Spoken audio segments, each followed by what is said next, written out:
Elected officials telling migrants to evade federal law enforcement. This is not compassion. This is obstruction. Interim U.S. Attorney for the state of New Jersey, Alina Habba, has resigned. This is dangerous. 1 in 6 kids here in New York City live in a mixed status household. I have a Fox News panel lined up for us to hop into with the MAGA members desperately trying to make Trump look sane and his administration not a failure. So if you can, take a moment, leave us a like on the video. We're really trying to get to 30,000 subscribers, and let's hop right into the takedown with some fact checks ready. Elected officials telling migrants to evade federal law enforcement. This is not compassion. This is obstruction of the federal agency. And if a private citizen did it, we would be arrested for aiding and abetting a criminal. But what this is, my biggest concern here is this is dangerous.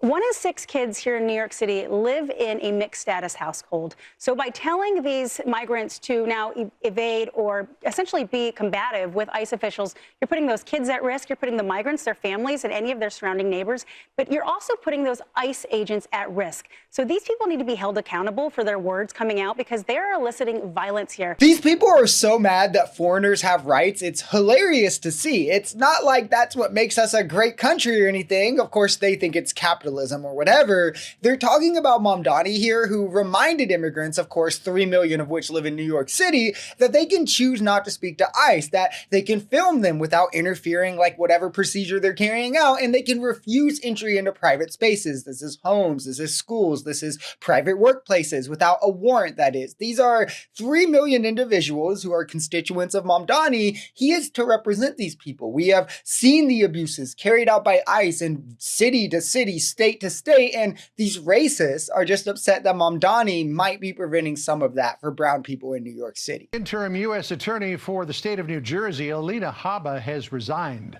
Attorney General Pam Bondi says that she has accepted Habba's resignation after the Third Circuit Court's decision disqualifying Habba from serving, a decision that Bondi says is flawed. Habba will continue to work at the DOJ as a senior advisor and adds in a social media post of her own.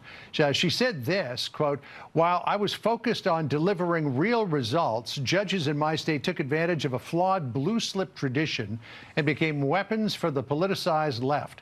For months, these judges stopped conducting trials and entering sentences, leaving violent criminals on the streets.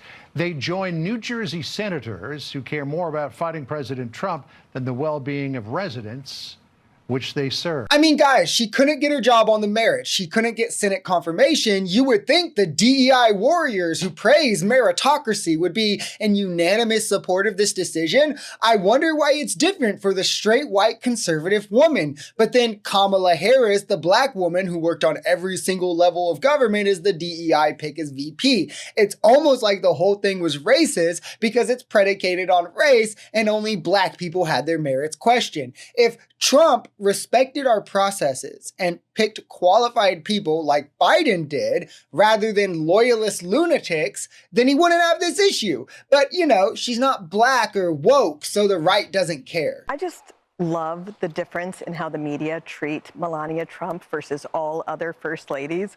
Like, we would have these amazingly gauzy spreads about Michelle Obama or Dr. Jill Biden, and then you had a literal model, Melania Trump, who always looks amazing. I love her fashion. I love all this. And the media were like, we didn't notice that she's a beautiful woman and we're not going to cover her in any way. So I just love seeing even that part of it. But she's also someone who I think is getting a little bit different treatment this time, in part because she's being more public as First Lady this time. So she gets to the right answer there, but I did have to add this clip in because it's kind of hilarious. She's like, why is the model not getting the same recognition as the doctor? It kind of shows what MAGA values. And with Michelle Obama, of course, she kind of got huge for the making school lunch healthy stuff, the getting kids outside and exercising that really took off, and it had great marketing, and it probably didn't hurt that they were the first black family in the White House, so of course anything they did would be amplified. But yeah, like, she's more public now, so she's getting more attention. It's that simple. She was less public, Melania was less public in the first Trump term, so she was getting less attention then,